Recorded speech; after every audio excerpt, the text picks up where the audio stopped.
sitting in the cold, pristine office of Blackwell and Associates. I felt my palms start to sweat. It wasn't nerves, at least. Not entirely, but the oppressive weight of the moment around me. Relatives I hadn't seen in years whispered among themselves, their eyes darting toward the polished wood doors, as if expecting someone or something to change their lives. I glanced at the clock on the wall. It was almost 10 a.m., the time the will was set to be read. My grandfather, Michael Greene, the man who had built an empire from the ground up, was gone, and now, after his death, it was my turn. Before starting this story, if you are listening from USA, please leave a comment with number 9. And if you are from another country, please leave the name of your lovely country. Don't forget to like the video and subscribe to the channel to listen to more stories. The attorney, James Blackwell, adjusted his glasses and turned the page of the will with careful precision. The room was silent, except for the sound of his voice, which seemed to carry an unsettling finality. To my beloved granddaughter, Maya Greene, I leave the sum of $15 million. He read aloud. The words hit me like a freight train, and my breath caught in my throat. I could feel the air in the room freeze. My parents' heads snapped toward me, their bored expressions now morphing into something darker, something sharp. Their eyes were no longer casual or detached, but rather filled with a kind of predatory interest, as if they were already calculating how they could get their hands on the money that had just been left to me. If only they knew what was coming. I forced myself to breathe, to steady the emotions swirling in my chest. I looked around the room at my family, all of them staring at me, some with masks of polite surprise, others with barely concealed greed. My father, Benjamin Greene, shifted in his chair, his gaze flickering between Blackwell and me. My mother, Elizabeth, put her hand to her mouth, feigning shock, but I could see the flicker of ambition in her eyes. It had been years since I'd seen them with anything close to warmth or affection. Our family, once close-knit, had splintered under the weight of appearances and expectations.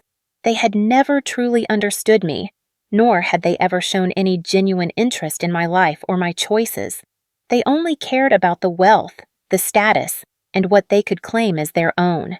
Growing up in Aspen, I had always felt like an outsider in my own family, more of a commodity than a daughter. As Blackwell continued reading the details of the will, I barely heard him.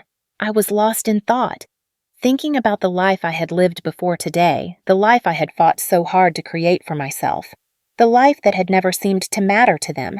I had rejected the comfortable path they wanted for me, joining the family business, Greene Holdings, and instead, I had followed my passion for wildlife photography, something my parents could never understand, let alone support. They had called it a waste, a distraction from what really mattered: money, status, control. I wasn't sure if it was the shock of the inheritance or the realization that my family had never really cared about me, but a slow, simmering anger started to bubble up inside me. It was as if, in this moment, everything had finally clicked into place. The will wasn't just about money, it was a statement, a declaration that my grandfather trusted me more than he ever trusted them. And for the first time in my life, I felt like I finally had control over something that had always been out of my reach. The weight of that realization made my chest tighten. I couldn't help but wonder, how would they react once the real bombshell was revealed? I've always known my parents, Benjamin and Elizabeth Greene, weren't like other families. From the outside, they seemed perfect. We lived in a lavish mansion in Aspen, surrounded by the trappings of wealth and social prestige. The house was grand, with high ceilings, marble floors, and enough rooms to fill a small hotel. But inside those walls, love was a commodity, just like everything else. It was only ever offered when it came with a price. Growing up, I was expected to follow a very specific path, one that revolved around maintaining appearances, keeping up with the right people, and ensuring our family name continued to shine in the eyes of society. From the moment I was born, my life was designed to elevate the Greene name, not to forge my own identity. I was always the daughter they could point to at parties, the one with the perfect upbringing and the polished resume. They were proud of that, but proud of me. That was something I'd never been able to grasp. I remember countless evenings where my parents hosted elaborate dinner parties, always surrounded by influential people.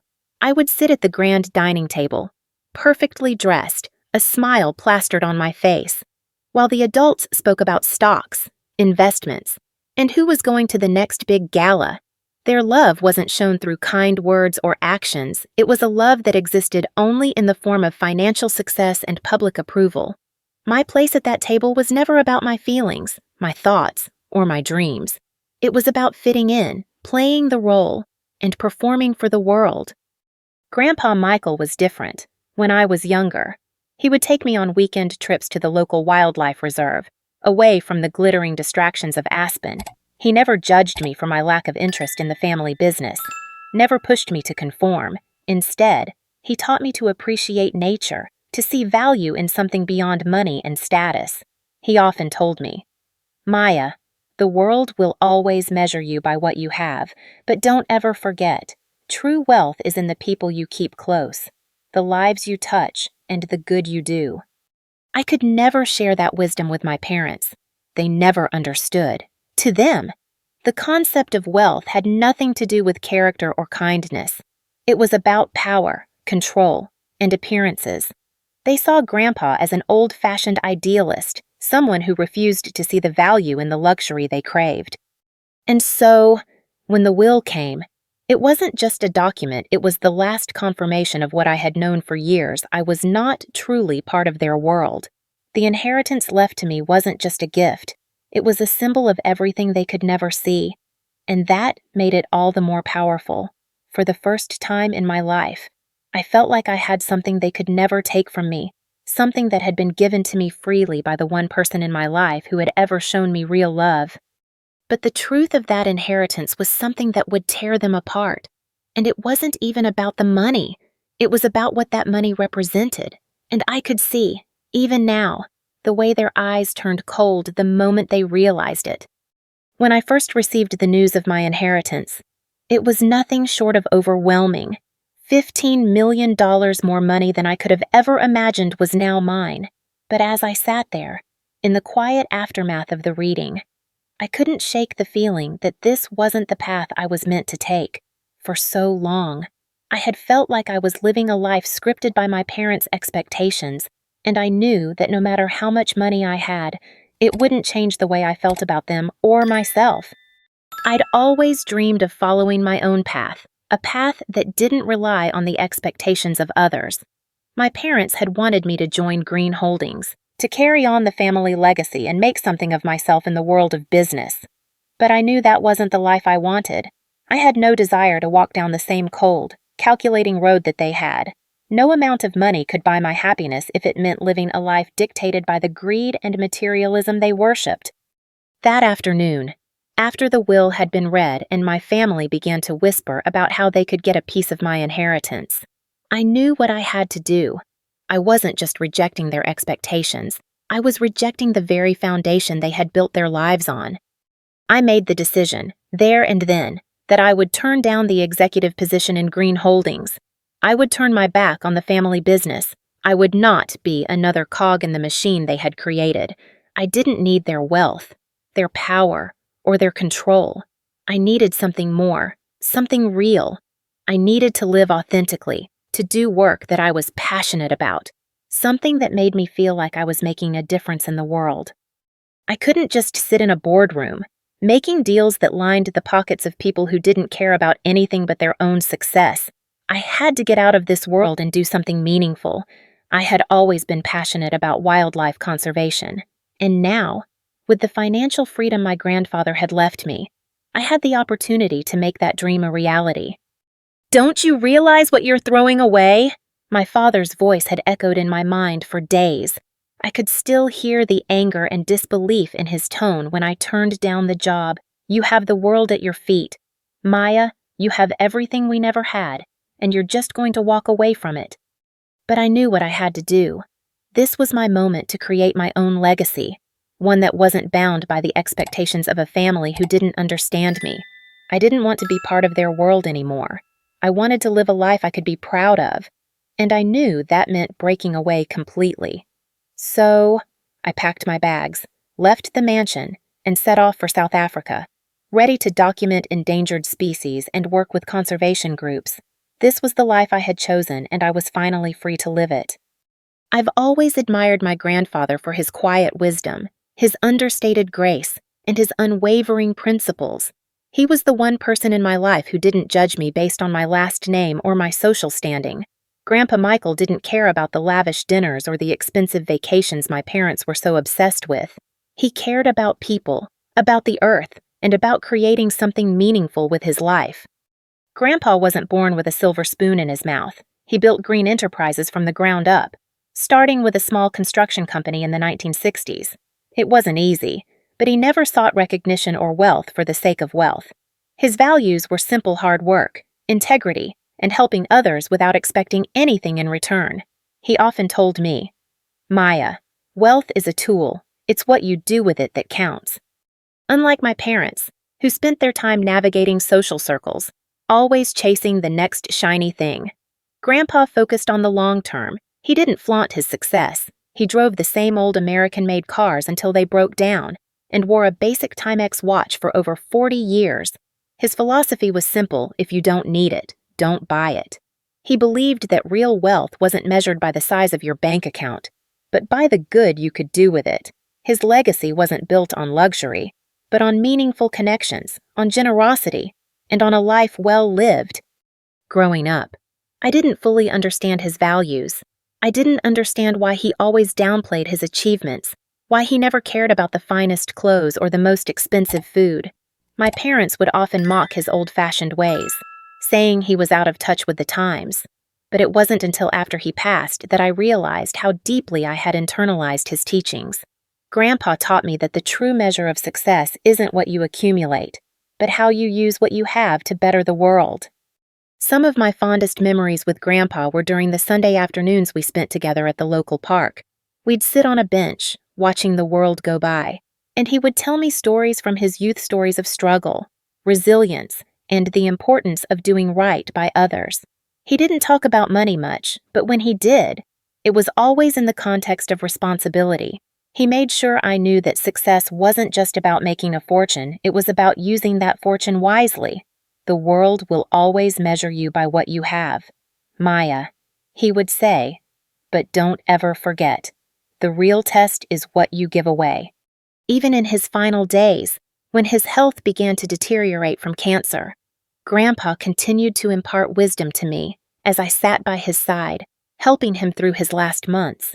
He shared more openly than he ever had. "You know, Maya, I think I gave your father too much too easily. I thought I was showing him love, but in the end, I just enabled his worst instincts." His words hit me hard. I hadn't known the extent of the strain between him and my father, but now I understood. Grandpa had tried to show love through material means, but he had never been able to teach my father the most important lesson of all, that true wealth is found in character, not in things. Grandpa passed away quietly as I held his hand, and with his passing, I realized that the lessons he had taught me, the ones about generosity, humility, and living a life of purpose, were the true inheritance he had left behind for me, and now it was my turn to honor that legacy. Grandpa's passing was peaceful, but in the days that followed, the storm began to brew. The phone call from the family attorney, James Blackwell, came only 2 hours after Grandpa had passed. It was almost as if my parents were waiting for something to happen, something that would justify their years of maneuvering behind the scenes. My parents arrived at Grandpa's house in Aspen, a place I had always seen as a sanctuary, within the hour.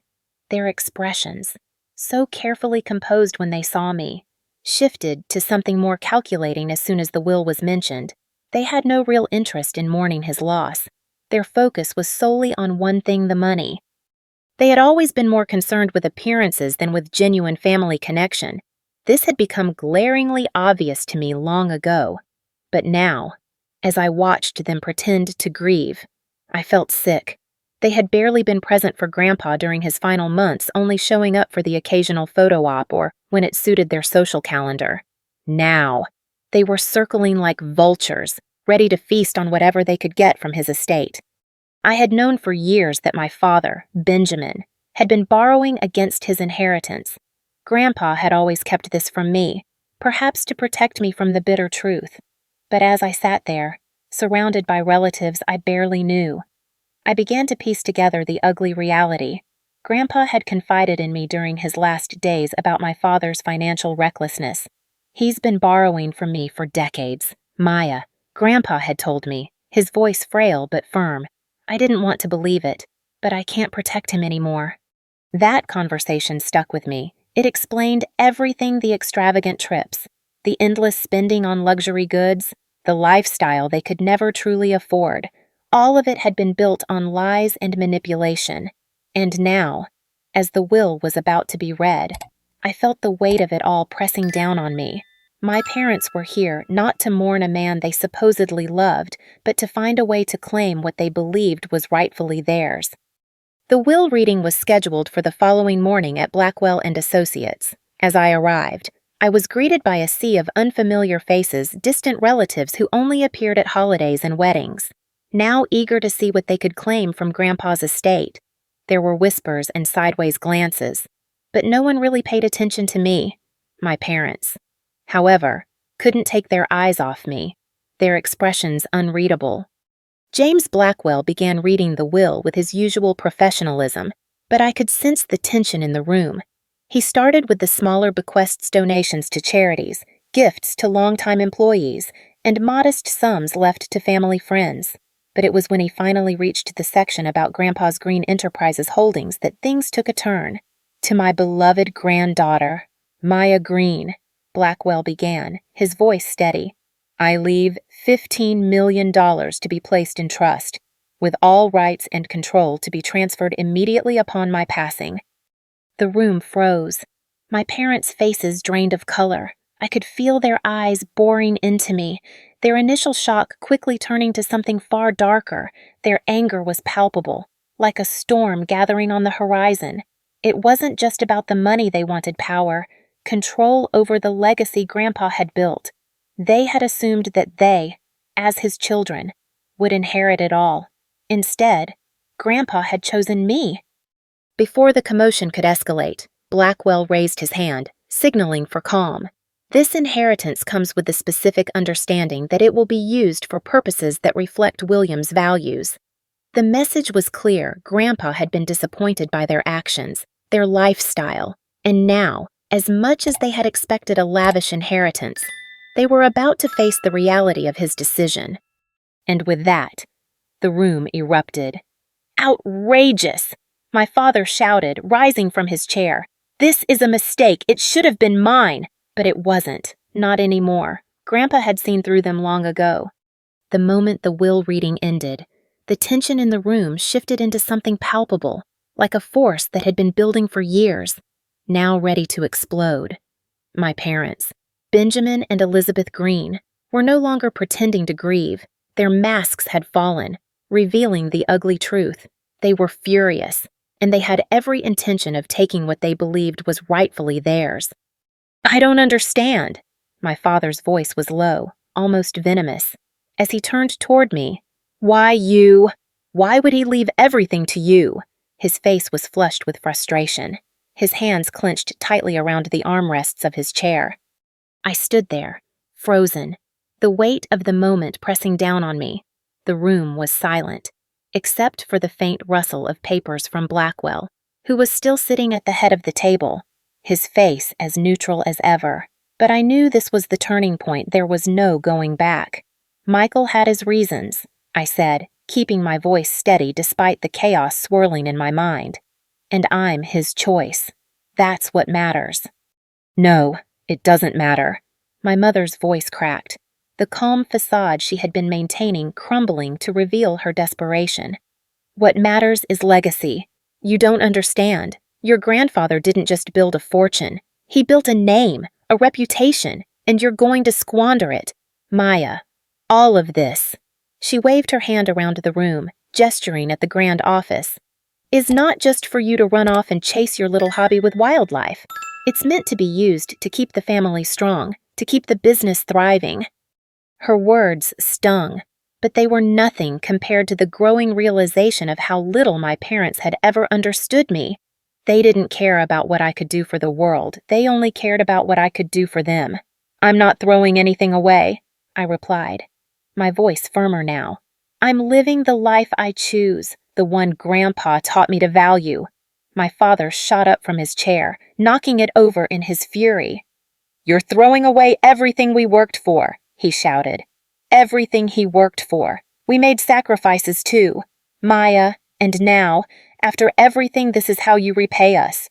I shook my head, refusing to be dragged into their world of manipulation and entitlement. "You didn't make sacrifices for me. Dad, you made them for yourselves. You've never understood the value of real work, of real legacy. Grandpa didn't build this family on business deals and luxury. He built it on hard work, honesty, and helping others."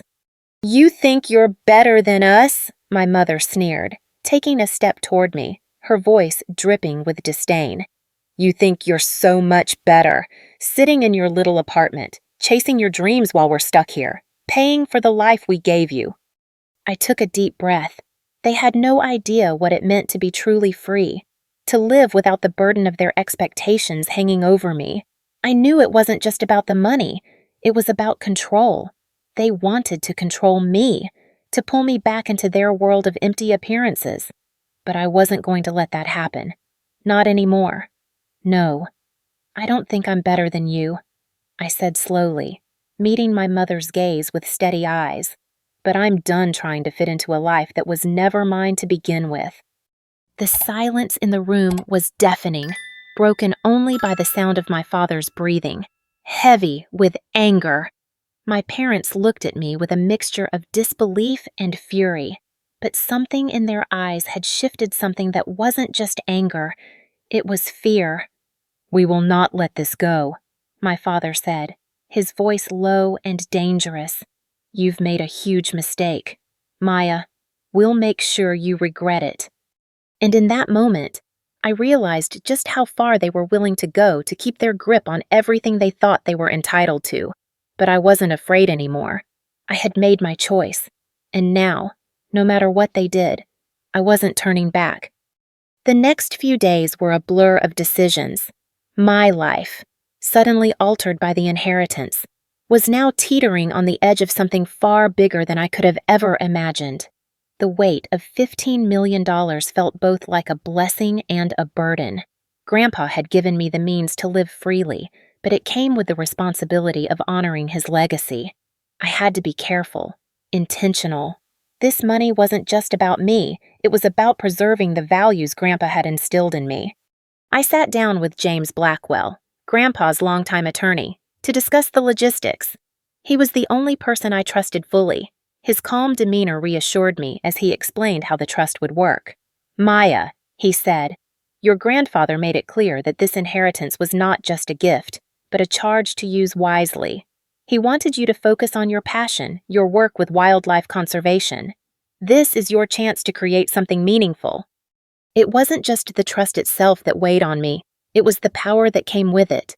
As I looked at the paperwork, the formal documents that gave me control over so much wealth, a deep sense of responsibility settled in. With this money, I could change the world.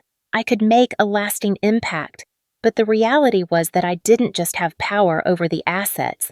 I now had power over my family's legacy, their future. I could decide who would benefit from Grandpa's life's work, and that was a lot to shoulder.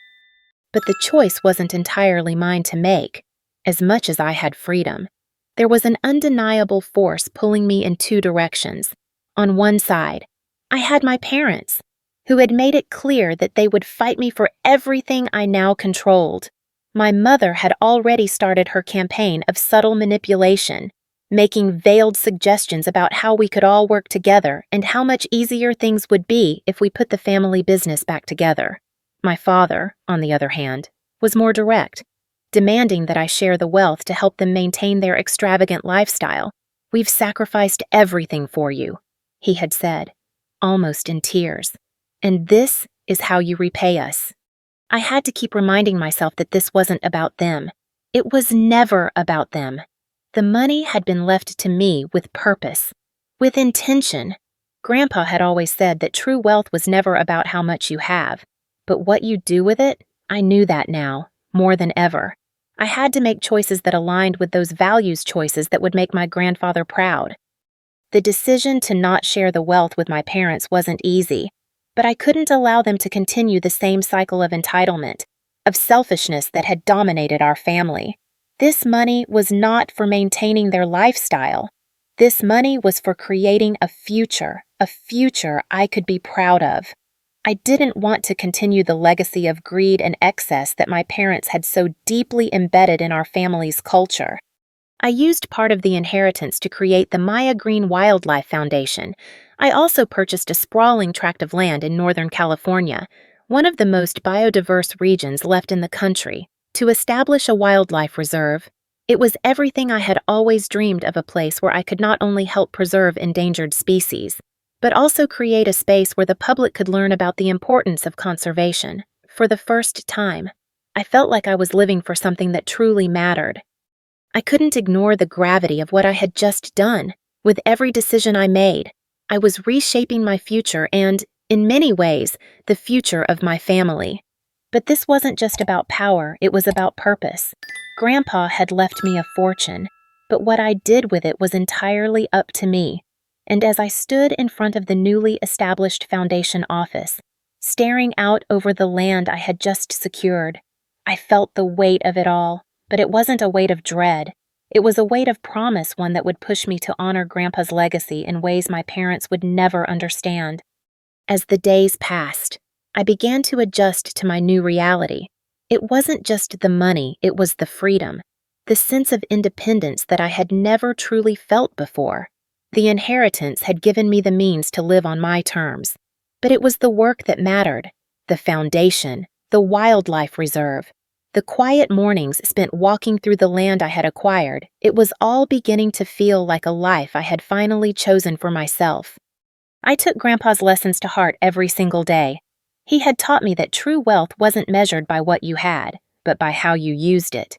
As I poured myself into the work of the Maya Greene Wildlife Foundation, I realized just how right he had been.